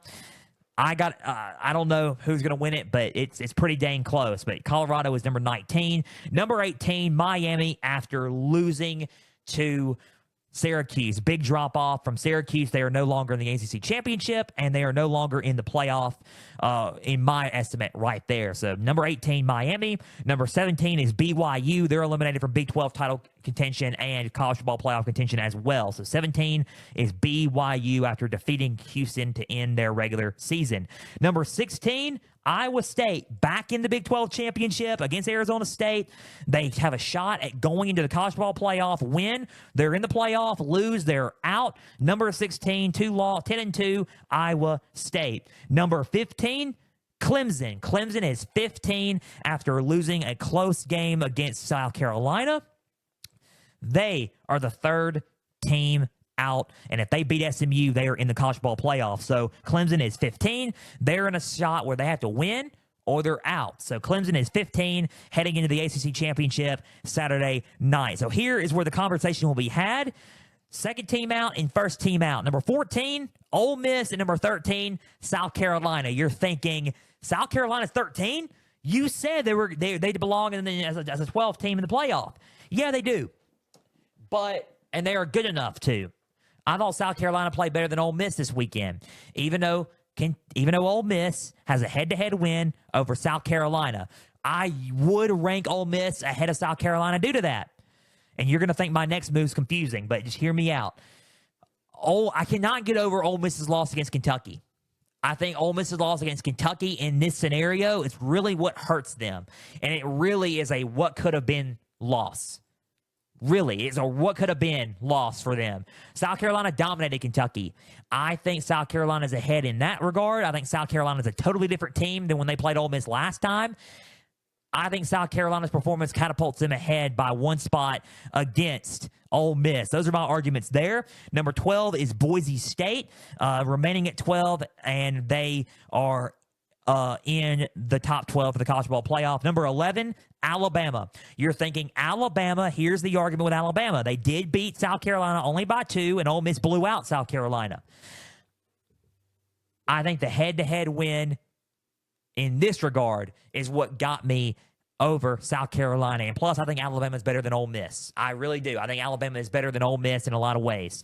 And the losses that Alabama had and the wins that Alabama has are better than both South Carolina and Ole Miss. So I think Alabama has better wins, and I think that's why Alabama is ranked, to me, is ahead of South Carolina and Ole Miss, and you got to give Alabama credit on that. They have better ranked wins, and they have the head-to-head over South Carolina, too. So Alabama is at 11. Number 10 is Indiana. After blowing out Purdue, they are number 10 in this ranking. So number 10, Indiana. Number 9, Arizona State. Number 9 is Arizona State. I am high on Arizona State. Big 12 title game coming up. Win, and they are in.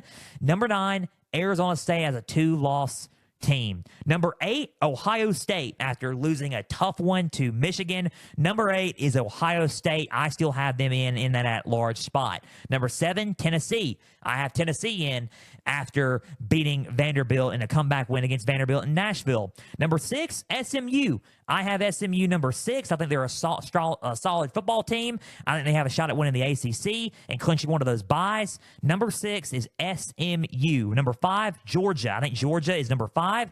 Solid win against Georgia Tech. They're in the SEC championship. Let's see what they do Saturday. Number 4, Penn State. They play Oregon in the Big Ten championship. Their first Big Ten title game appearance in probably since 2016, I would assume. Since they last won it. So let's see what happens there. Number 3, Notre Dame. They dominated USC to clinch a spot in the college football playoff. They will be in Sunday. That's a for sure thing. Notre Dame will be in. They're 11-1. Number 3 is Notre Dame in my book. I got them at number 3. Number 2 is Texas. After a good win against Texas A&M, they face Georgia for the SEC championship Saturday afternoon. And number 1, Oregon, the only undefeated team in college football right now. Number 1 is Oregon. They've been playing consistent more than so than anybody else. They play Penn State Saturday night on CBS, 8 Eastern, 7 Central, on CBS for the Big Ten championship. That is the Frenzy college football playoff rankings for Week 15 and entering Conference Frenzy. So that is the Frenzy rankings. They will be on X and on Instagram at Pigskin_Frenzy tomorrow, which is Wednesday. And the final rankings, playoff rankings for Pigskin Frenzy, the final Frenzy college football playoff rankings will be unveiled Sunday on X and Instagram an hour before the playoff selection committee show. Okay, let's get down to it. Preview and predictions for Conference Frenzy. Conference Frenzy 2. I'm excited. Here we go. All 6 games. 2 G5s, all 4 Power 4. Let's kick it off with the Friday games. I'm so excited. Let's kick it off. Preview and predictions here for a Pigskin Frenzy, Conference Frenzy 2. Kick it off with the Friday games, the G5s. The Mountain West Championship game on Friday night. UNLV at Boise State, the rematch. Last time they played each other was in Las Vegas. Boise State defeated UNLV in a big-time game in Las Vegas in Allegiant Stadium. UNLV's 10-2. Boise State's 11-1. Both momentum riding in this game. Something has to give. And Barry Odom has this team ready to play. The keys are this. UNLV's keys are this. Number 1, you got to establish the running game. UNLV is currently 8th in rushing offense in college football. Boise State currently 19th in rushing defense in college football. UNLV knows how to run the football, especially with their quarterback in Hodge Malik Williams. Right after Matthew Saluka redshirted and he's going to enter the portal due to NIL purposes. They were like, you know what, no Matthew Saluka, no problem. Hodge Malik Williams has been a solid quarterback threat for this team. He has led this team to the Mountain West Championship, and on the ground and through the air has been a complete monster in the Mountain West as a quarterback. So you got to find a way to contain him on the ground. You got to use him on the ground, establish the running game with him, and use the running game, and when with 2 balanced backs at UNLV, you use the running game. So establish the running game here against Boise State. Number 2, big key, slow down Ashton Jeanty. Currently first in rushing in college football, Heisman finalist, and could win the Heisman Trophy. Find a way to slow him down. If you can find a way to at least contain him and lower his ability to run, then you have a big shot at winning this ball game in Boise Friday night. Number 3, win the time of possession battle. If you can figure out a way to keep Maddox Madsen off the field along with Ashton Jeanty off the field, and control the clock, then you have a shot at pulling off the upset and defeating Boise State on the road and winning the Mountain West Championship, and could be sneaking into the college football playoff if you're Barry Odom and UNLV.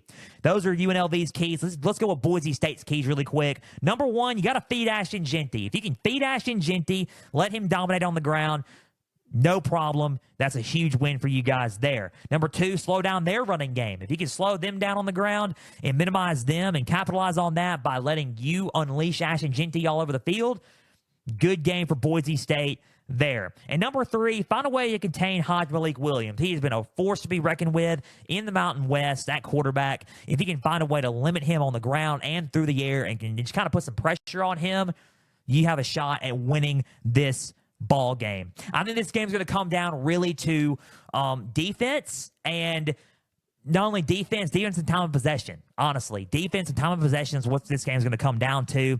Who do I got winning this ball game? I think UNLV is going to play them close, probably closer than most, and they already did play them closer than most in the rematch and in the game this past year and in last year's Mountain West title game. I think Boise State's going to find a way to win it. I think Ashton Jeanty is just too dominant, and he is too hard to stop right now. Give me Boise State to win this game close. I think it's going to be a 28-21 game, same score as October, and as kind of like in October. Boise State 28, UNLV 21. UNLV goes to 10-3. Boise State goes to 12-1, wins the Mountain West Championship. It potentially clinches a first-round bye in the college football playoffs. So Boise State 28, UNLV 10-3. Boise State defeats UNLV and wins the Mountain West Championship, and this could be a huge argument for Ashton Jeanty's Heisman Championship, or Heisman Trophy hopes. Not championship, but Heisman Trophy hopes. Next up on Friday night on ABC, 7 Eastern, 6 Central, as far as I know on time, the American Conference Championship. Tulane at Army. Tulane is 9-3, coming off of a huge loss to Memphis. Army is coming off of a huge win against UTSA. They get home field advantage. Tulane at 9-3 at Army.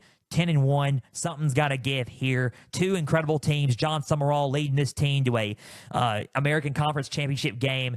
First thing is first season. Congrats to John Summerall there. Huge game Friday night on tap, and it can implement and it will have implications to the college football playoff for Army. So Tulane's keys are pretty simple against Army. Number one, slow down their running game. Army is currently first in running the ball in college football. Tulane is currently 36 in stopping the run in college football. So figure out a way to slow down their running game. With Bryson Daly, all their running backs, just figure out a way to slow them down on offense. If you can figure out a way to do that, you should be fine in this game. Number two, protect the football. 3 turnovers against Memphis. That was crucial last week in that loss. Memphis dominated them on defense, and those turnovers were a big part. So number 3, protect the football, and you should be fine. Number 3, create explosive plays. If you can find a way to create those explosive plays, you should be fine in this game. If you get Army on its heels a little bit and create those explosive plays, Tulane can pull off the upset in Michie Stadium and come away with an American Conference Championship again. So Tulane in its third straight appearance in the American Conference Championship for the past 3 years. So create explosive plays if you're the Green Wave. That's 3 keys for Tulane. Here are the 3 keys for Army. Number 1, establish the running game. Run the ball well, and I think if you do that, you should be fine in this game. So, number 1, number 1, establish the running game there. Number 2, win the line of scrimmage battle. Be more physical. If you just are more physical than Tulane, then you have a shot at winning. You have a shot at winning. You have a shot at winning the game and winning the conference championship. So you just got to be more physical than Tulane. Just be more physical, and you should be fine in this game. Number 3, win the time of possession battle. 40 minutes and 26 seconds against UTSA this past Saturday. Huge time of possession. If you can win that, you have a shot at winning the whole game. Honestly, just win the time of possession battle, keep them off the field, and keep yourselves on the field and run the clock down. So those are Army's keys. Those were Tulane's keys. Who do I got winning this ball game? I think it's going to be close. I think at the end of the day, I think that Tulane's going to do enough to find a way to win this game. I think they're going to bounce back. They're going to create those explosive plays, and I think that John Summerall and Tulane are going to find a way to pull off the upset and beat Army in the American Conference Championship. This puts Army out. This pretty much puts the winner of the Mountain West title game in. Tulane defeats Army by a score of 28-17. Tulane 28, Army 17. Tulane wins the American Conference Championship. Army goes to 10-2, while Tulane goes to 10-3. Tulane defeats and upsets Army to win the American Conference Championship. I think they pull it out and find a way to get a win in Michie Stadium on the road. That was the G5 championships. Let's go to the Power 4 championships, and let's kick it off with the Big 12 championship. Big 12 championship game in Dallas, noon Eastern, 11 a.m. Central on ABC. Iowa State 10-2 versus Arizona State, who is also at 10-2. Something's got to give here. They're both in it. I'm so excited. Iowa State, Arizona State, a Big 12 title game that I wasn't supposed to be expecting to happen. Had Arizona State last in the conference standing projections. Go figure, right? But here we are. They're in the Big 12 championship, playing for a spot at the playoff. Iowa State still playing for a spot in the 12-team playoff as well. Win, and you're in. Lose, and you go to a bowl game. Iowa State's keys are simple. Number 1, you got to win on third down. 4 for 16 versus Kansas State on third down. You got to be better at third down, capitalize on those third downs, and turn those into points. Win on third down. That is crucial in this Big 12 championship game. Number 2, find a way to slow down their running game. Arizona State is currently 32nd in rushing in college football. Iowa State is currently 99th in rushing defense in college football. So you're not the best at stopping the run, but you got to figure out a way to slow them down and get Cam Scattaboo off the field. Slow them down. If you can figure out a way to play some good rushing defense in this game, you have a shot at winning this ball game Saturday afternoon. Number 3, don't let Arizona State start off fast. Because the past few games, they have been starting off fast, especially starting off against Kansas State. And onward, Arizona State has just started off too fast. So don't let them start off so fast. So that's number 3. Those are the 3 keys for Iowa State. The 3 keys for Arizona State are simple. Number 1, start off fast. If you can start off fast and get everything going on the ground on offense, keep that Cyclone defense on its heels, you should be fine on Saturday. Number 2, minimize those penalties, though. 6 penalties for 75 yards against Arizona. Not the best. You blew out Arizona, but those penalties could cost you in a conference championship game like this. So number 2, minimize those penalties. Number 3, feed Cam Skattebo. Pretty simple. Feed Cam Skattebo. He's 12th in rushing in college football. Last week he had 21 carries, 177 yards, and 3 touchdowns versus Arizona. If you can feed him and he consistently puts the numbers up like he has been, honestly, Cam Skattebo can run wild on this defense, and y'all can find a way to win the Big 12 championship and go to the playoffs. So those are my keys for Arizona State. Those are the keys for Arizona State. Those are the keys for Iowa State. I think this game's going to come down to if Iowa State can slow down the run and if Iowa State can win on 3rd down. I think who's going to win on 3rd down, who's going to start off fast, and if one of each other can slow down the run. Those are the big questions in this game for me. Who do I got winning this ball game? I think that it's going to be closer than what people think. I like Arizona State to take this one, defeat Iowa State, and go to the college football playoff. Give me Arizona State to become Big 12 champions. When I picked them last, I've eaten my crow on Arizona State. Give me Arizona State to win the Big 12 championship, to defeat Iowa State. Arizona State wins it. They win it, and they defeat Iowa State. They win it 27-20. Arizona State 27, Iowa State 20. Iowa State goes to 10-3. Arizona State goes to 11-2 and wins the Big 12 championship. And Arizona State goes to the college football playoff. So 27-20, Arizona State wins the Big 12 championship. The ACC championship game in Charlotte, Clemson versus SMU. We honestly thought it was going to be Miami and SMU, but Miami ended up losing to Syracuse. Clemson ends up getting in. Thanks to Syracuse. Clemson is in. They are playing, and they have a shot at going to the college football playoff this coming up Saturday with an upset win over SMU. They're 9-3. SMU is undefeated in conference play, and they are 11-1 with their sole loss being to BYU. So tough for SMU, tough for Clemson. Something's got to give here. Let's see if SMU can keep up their momentum. Clemson, let's see if they can have a bounce-back win and go to the playoffs against SMU here in the ACC title game in Charlotte. Saturday night, 8 Eastern, 7 Central on ABC. Clemson's keys are simple. Number 1, you got to protect the football. 2 turnovers versus South Carolina. 2 turnovers versus South Carolina. I think that is tough. I think if you can do that, if you can protect the football in this one, you should be fine. So number 1, protect the football against yourselves against SMU this Saturday. So number 1, protect the football. Number 3, you got to win on 3rd down. You did really well on 3rd down against South Carolina, didn't they? 7 for 15 versus South Carolina on 3rd down. They really did good on 3rd down. So if they can do that and win on 3rd down, that is pretty good. So win on 3rd down.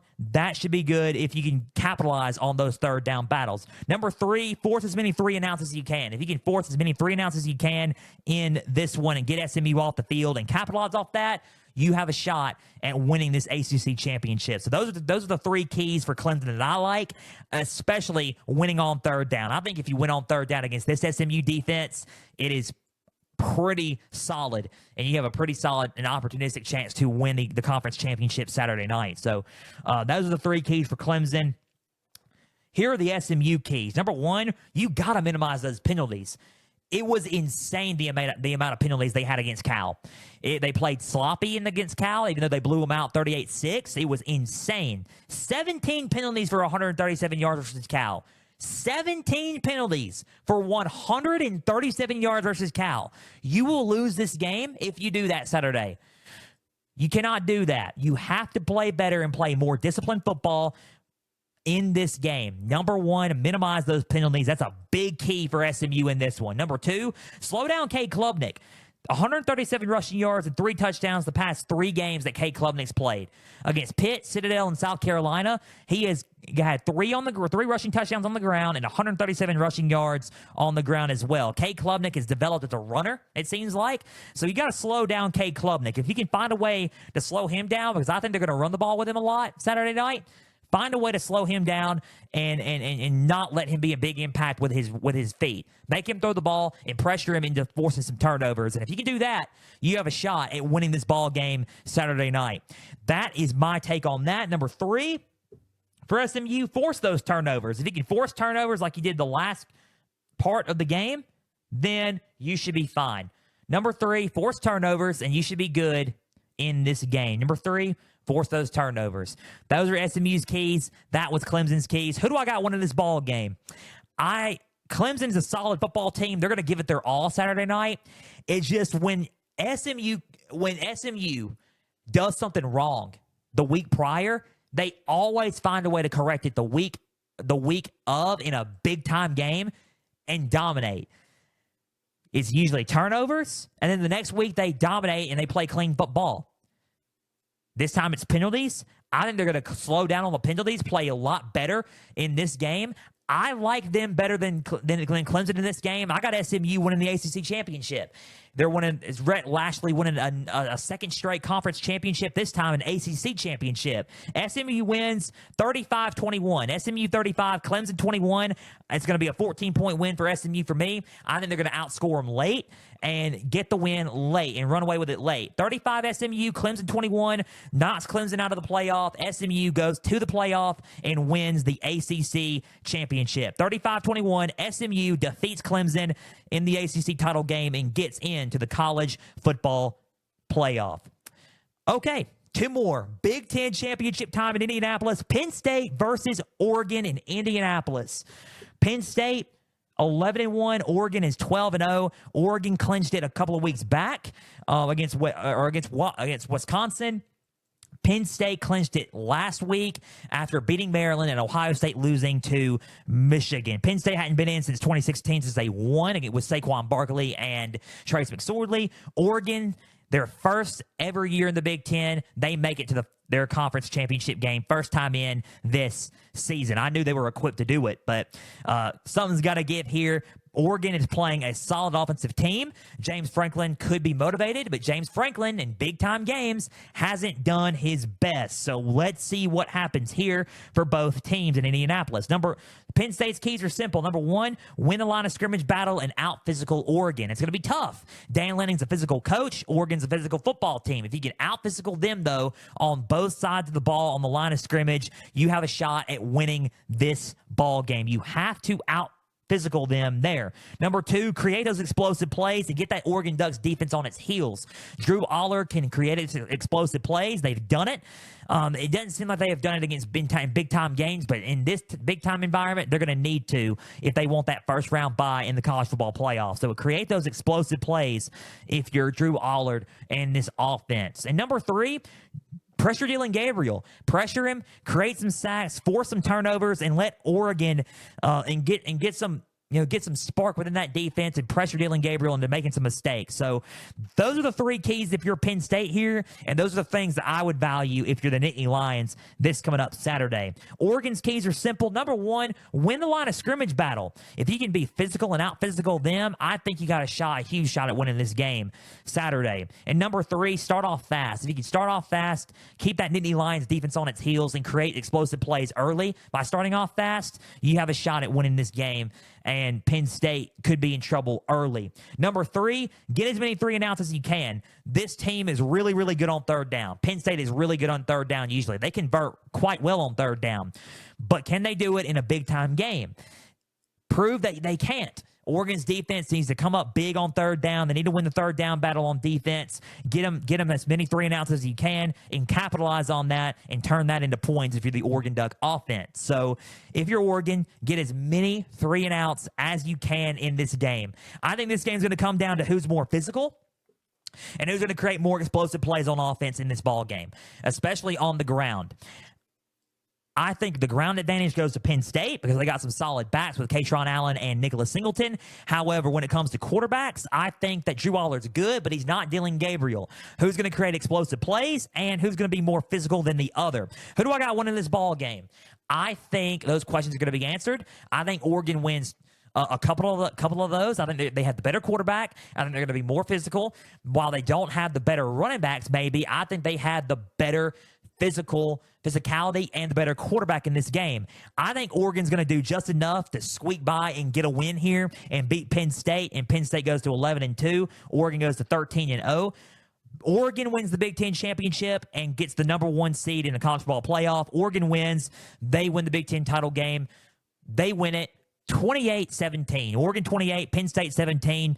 I like that score. I think it's a healthier score than most. I think the big time, big game thing for Penn State kind of is in the back of my mind. Give me Oregon against Penn State. I don't believe Penn State in a big game right now. I think that Oregon wins this 28-17, wins the Big Ten championship, and gets the number 1 seed in the college football playoff. Give me Oregon to win the Big Ten championship over Penn State. Last but not least, the SEC championship game in Atlanta. Out of all the chaos that has ensued, the twists and turns, we end up with the same result from the conference standing projections this past offseason. Georgia versus Texas. Georgia's 10-2. Texas is 11-1. All the roads were twisted and turning of how we got here, but it's the same result. Georgia versus Texas. 2 powerhouses, a rematch from October 19th. Last time they played each other, Georgia went into Austin and defeated them in a big game, and it was a dominating game for Georgia.